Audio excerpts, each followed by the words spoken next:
We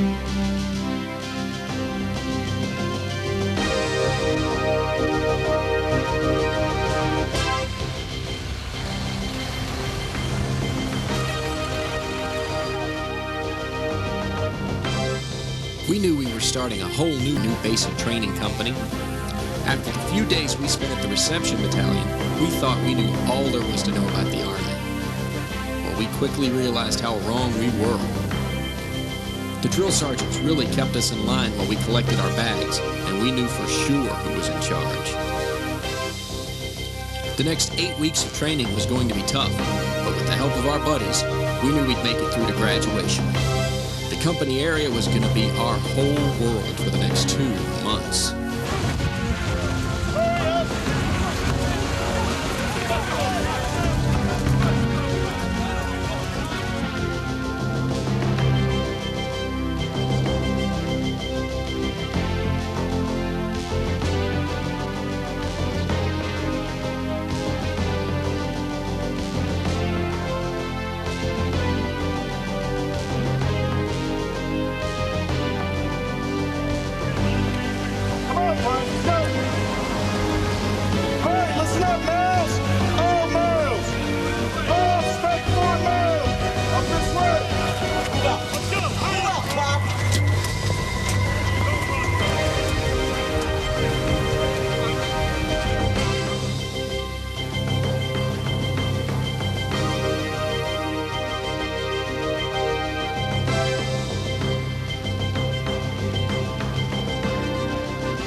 During drill and ceremony, we learned the basics of marching, saluting, and movement with the M16 rifle. This was the first part of our Army training, and we had many hours of practice.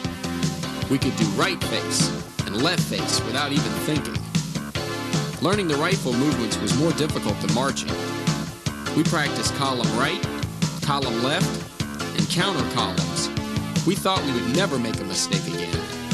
Each platoon was sure they would be the winner of the drill competition.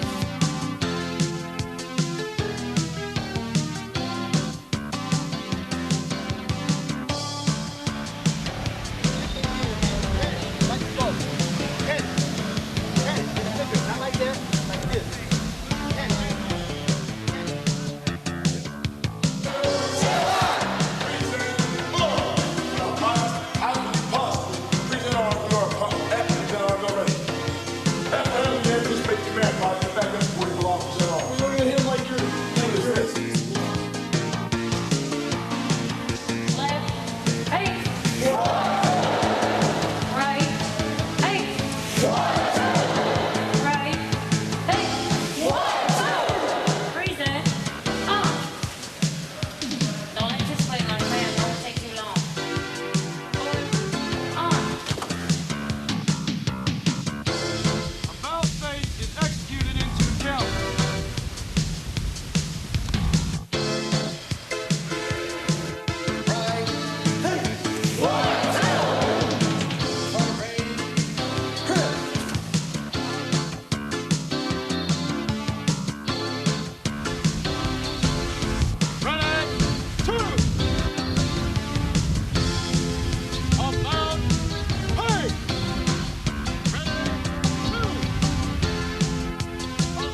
offensive and defensive maneuvers with the bayonet.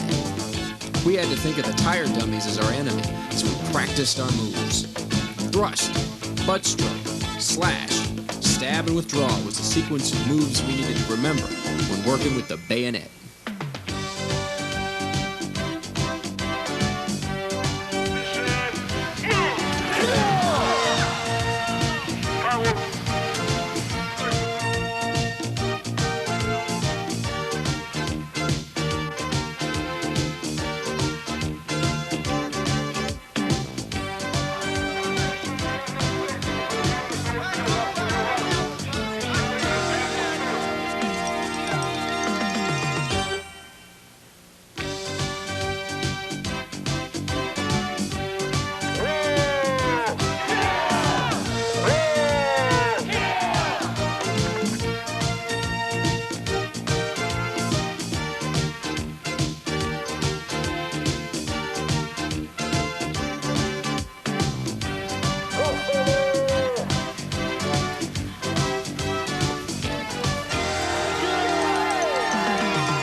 One of the most exciting experiences of our training was Victory Tower.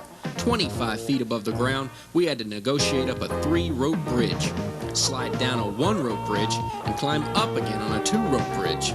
Once we got the feel of the ropes, it wasn't too bad, and the safety nets took away a lot of the fear. Our drill sergeant showed us how to tie a Swiss seat, and it was a challenge for all of us to rappel down a 40-foot wall. The tower taught us confidence, aggressiveness, and teamwork. The phrase, "be all you can be," went through our minds many times. It took all our concentration and strength to complete this event.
Pugil stick training enhanced our bayonet skills.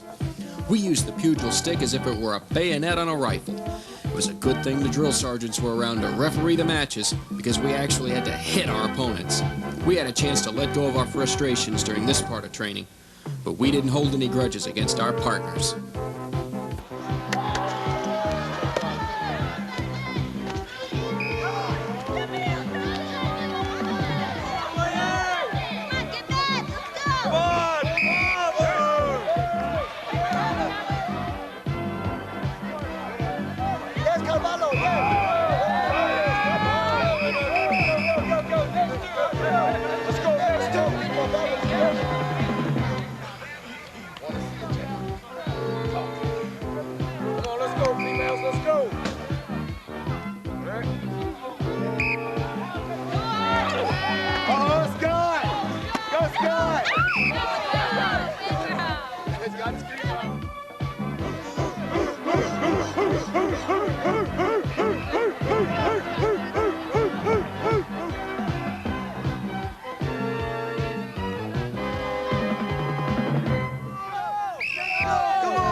We learned how to react properly to the dangers of nuclear, biological, and chemical attacks in NBC training, putting on the M17A1 protective mask, entering the chamber, and feeling the effects of the CS gas made us aware of what a real attack could be like and how we would have to prepare for it. We only spent 2 minutes in the chamber, but it seemed much longer once the protective seals on the masks were broken. Before we could exit the chamber, the mask had to be cleared and resealed. Even the drill sergeant suffered from the effects of the gas when the chamber doors opened. If we kept our hands up, we recovered more rapidly from the effects of the gas. This was one event we did not want to repeat, and the smell of the CS gas is one we'll never forget. Open your eyes, bro. Keep your eyes open. Eyes open, arms up. Keep walking. Let's go. Let's go, bro. Keep your eyes open. Keep your eyes open, man. Don't worry, they're diving. They're diving. Keep your eyes open, arms spread out. Eyes open, Prime. Look where you're going. Look where you're going. Look where you're... Let's go. Open your eyes up. Open your eyes. Open your eyes.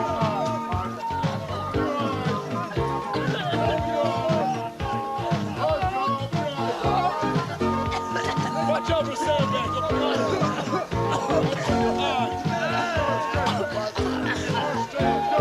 Let's go. Keep going. Watch where you're going, Coleman.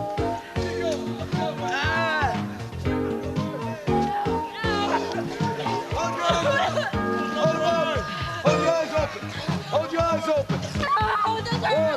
What? You're fine. You ain't gonna die. Open your eyes. Open your eyes. Yeah, well, open your eyes so you can see.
Everyone wanted to be a Hawkeye and hit all 40 targets during basic rifle marksmanship, but shooting the M16 rifle in full combat gear was tough. We shot 40 rounds from distances of 50 to 300 meters. 20 were shot from a foxhole and 20 from a prone position. To be classified as an expert, we had to hit between 36 to 40 targets. A sharpshooter hits between 30 and 35 targets, and if 23 to 29 targets were hit, we were a marksman. Breathe, relax, aim, center mass, then squeeze the trigger. Those were the terms to remember to be successful. Once the qualification badges were given out, we knew that graduation was getting closer and that each part of the training was important. We now know the value of good marksmanship.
No burns, no ammo, Drill Sergeant.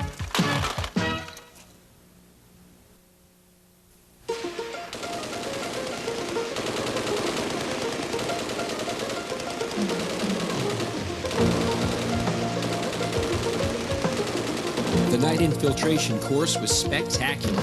The mission was to maneuver the 200-meter obstacle course with live ammunition going off within 5 feet of us. Training at night was a new experience, and the overhead machine gun fire made us feel like we were in a combat situation.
duty, honor, country, a code of conduct and chivalry of those who guard this beloved land, an ideal so noble that it arouses a sense of pride, and yet humility, an expression of the ethics of the American man-at-arms.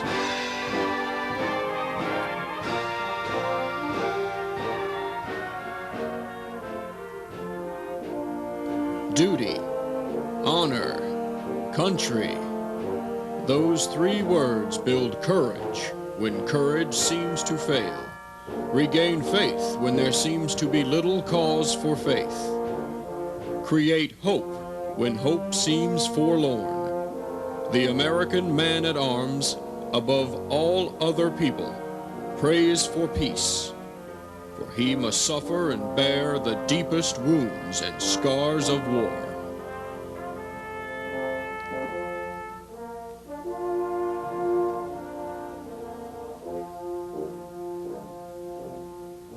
Duty, honor, country. The unbelievers will say they are but words, a slogan or a flamboyant phrase. Every demagogue, every cynic, and every hypocrite will try to downgrade them to the extent of mockery and ridicule. The code with which those words perpetuate embraces the highest moral law and will stand the test of any ethics or philosophies ever published for the uplift of mankind.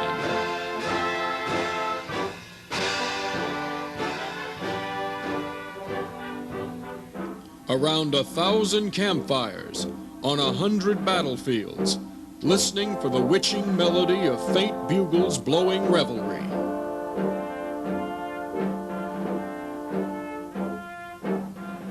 Far-off drums beating the long roll. This is the story of the American man-at-arms. His name and fame are the birthright of every American citizen. In his youth and strength, his love and loyalty, he gave all that mortality can give. He has never failed us. Were he to do so, 1,000,000 ghosts in olive drab, in brown khaki, in blue and gray, would rise from their white crosses, thundering those magic words: duty, honor, country.